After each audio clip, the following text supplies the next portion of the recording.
Coming up in this edition of Night Ladies, get the latest on the upcoming presidential debate. And is rivalry a big issue in college sports? Plus, we uncover information about Apple that might just change your mind about their products. All that and more right now in Night Ladies.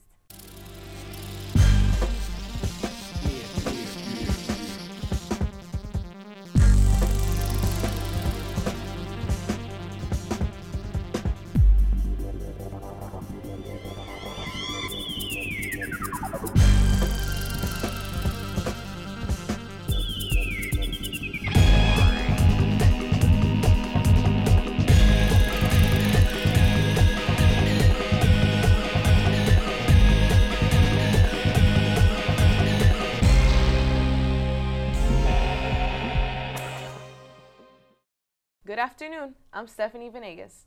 And I'm Patricia Lamley.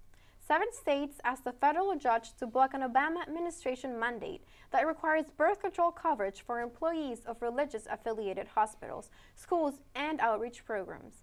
The lawsuit, filed in the U.S. District Court of Nebraska, alleges that the new rule violates the First Amendment rights of groups that object to the use of contraceptives.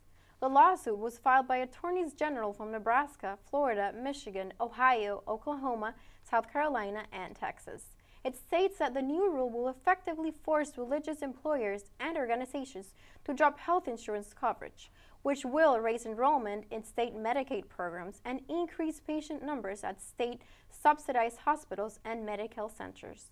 Obama administration officials have said that they don't want to abridge anyone's religious freedom, but they want to give women access to important preventive care. These marks the first legal challenge filed by the states. According to the New York Times article, the company Foxconn, which works for Apple, is stationed in China and is hiring Chinese workers to work for 51 cents an hour. According to the Times, there has been 4 people that have been killed during the building of these iPads and 18 have been injured. Apple has become one of the most richest and most powerful, successful companies in the world. But workers assembling these iPads and iPhones and other devices are being put in harsh conditions. A statement says that workers at the Foxconn work overtime, and even in some cases, 7 days a week. Some employees have even said that they stand for so long that their legs will swell up until they could hardly walk. This puts Apple in a horrible position, not only for their company, but for their consumers. The public has now spoken and has proceeded to get people to sign a petition to stop the human cause. One Chicago woman decided to give up more than the usual when Lent began on Wednesday. Some people might be inclined to give up sweets, pastries, candy, or alcohol during Lent, but Christine Melendez has decided to give up Facebook. Melendez says she has been used to using Facebook every day for the past 5 years. Melendez thinks that she will learn something about herself by going without Facebook until Easter. She said, quote, "Probably how much I use it and how much I use it to stay connected to my friends and family." Melendez is not giving up all social media, however. She says she cannot stop using Twitter along with Facebook. The city of Homs in Syria has been bombarded now for 16 days, according to the CNN News. The Syrian people are in dire need of aid, with no way of knowing what happens to their city. They have no recollection of the days, and their army is now currently getting ready for what is believed to be a massive ground invasion by the city of Baba Ammar, which is where the heart of the revolt began. 295 doctors have reportedly been arrested in order to shut down any aid coming in from anywhere. The regime has assassinated a series of leaders and officials who have sympathized with any of the rebels. But what the regime has been trying to do is frame the rebels as criminals. If foreign intervention were to happen, it would cause a major uproar in the country, and it would turn into a bloody civil war. At the same time, there is extreme disappointment in the global body for not stepping in and doing something about it. It's a sad and tough situation happening in Syria. And in Lynn sports, our baseball team has played against St. Thomas, and we were there to witness something incredible, a brother rivalry. I was there to capture it all. Let's take a look. Good evening, and I'm Stephanie Venegas reporting live from St. Thomas University. We are here playing against this university. We have 2 boys on our baseball team, Leo Carrillo and Andres Colon, that both have brothers on the opposite team. playing against each other. This is the first time in history this will happen. Let's take a look at what happens in this game. Both Leo Carrillo and Andres Colon have always played alongside their younger brothers. Is this a new change?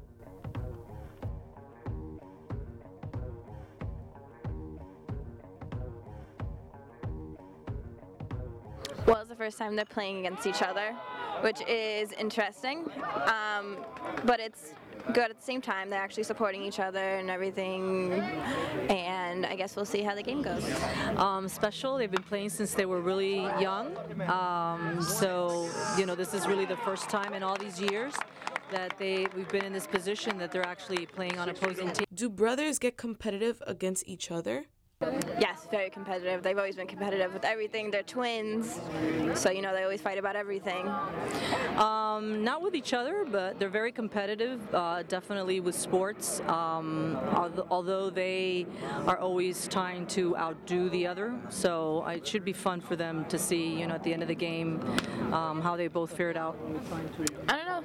Whoever wins, they're definitely going to rub in each other's faces. It's definitely a win-win for both of us. However, I'm sure that they're going to have their own opinions about who actually won. Lynn played a tough game from beginning to end. The Fighting Knights left with a tough loss, losing 6-2, but also gained an experience that two brothers will never forget. It was like the first time in history that we did this. It felt good. I got the bragging rights today. In the end, we witnessed two players, Leo Carrillo and Andres Colon, playing against their own brothers in the St. Thomas University team, Alex Carrillo and Steven Colon. It was the first time we got to witness this. Even though we lost against St. Thomas, it was a tough loss, and we definitely held it in there. This is Stephanie Venegas reporting from Lynn University. Moving on to politics now, Ada Cruz has the latest news on the upcoming debate. President Ross and the official Lynn University Debate Committee recently disclosed information about the upcoming debate. The community learned about ways they can get involved during the debate. Let's see what students have to say. I'm really excited to be able to participate in the debate that's coming up. I'm involved in the school newspaper, iPulse, so I'll be able to volunteer with them and be in a media tent and be able to be with all the press and file stories like everyone else would. While the debate is unfolding next year.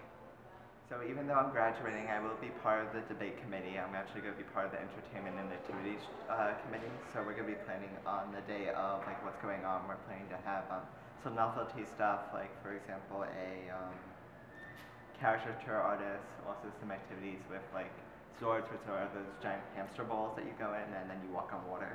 It's going to be really cool. We're looking into bands for coming. Also, I want to be part of iPulse, so maybe I can go to the debate, hopefully.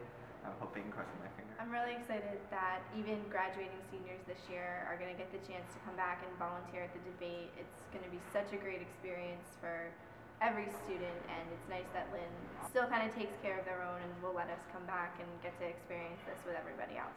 With less than 200 days until the debate, students are already planning on how they will get involved in making history. I'm Aura Cruz reporting for Night Ladies. It's time for some entertainment now. Tammy Reyes has the latest celebrity news. According to People and US Weekly, A-list star couple Ben Affleck and Jennifer Garner recently welcomed their third child and first son. Married since 2005, Affleck and Garner have been pretty adept at picking names for their girls. Violet, Anne, and Serafina Rose. But do they still have it when it comes to naming baby boys? Affleck must be thrilled to have a little man around the house.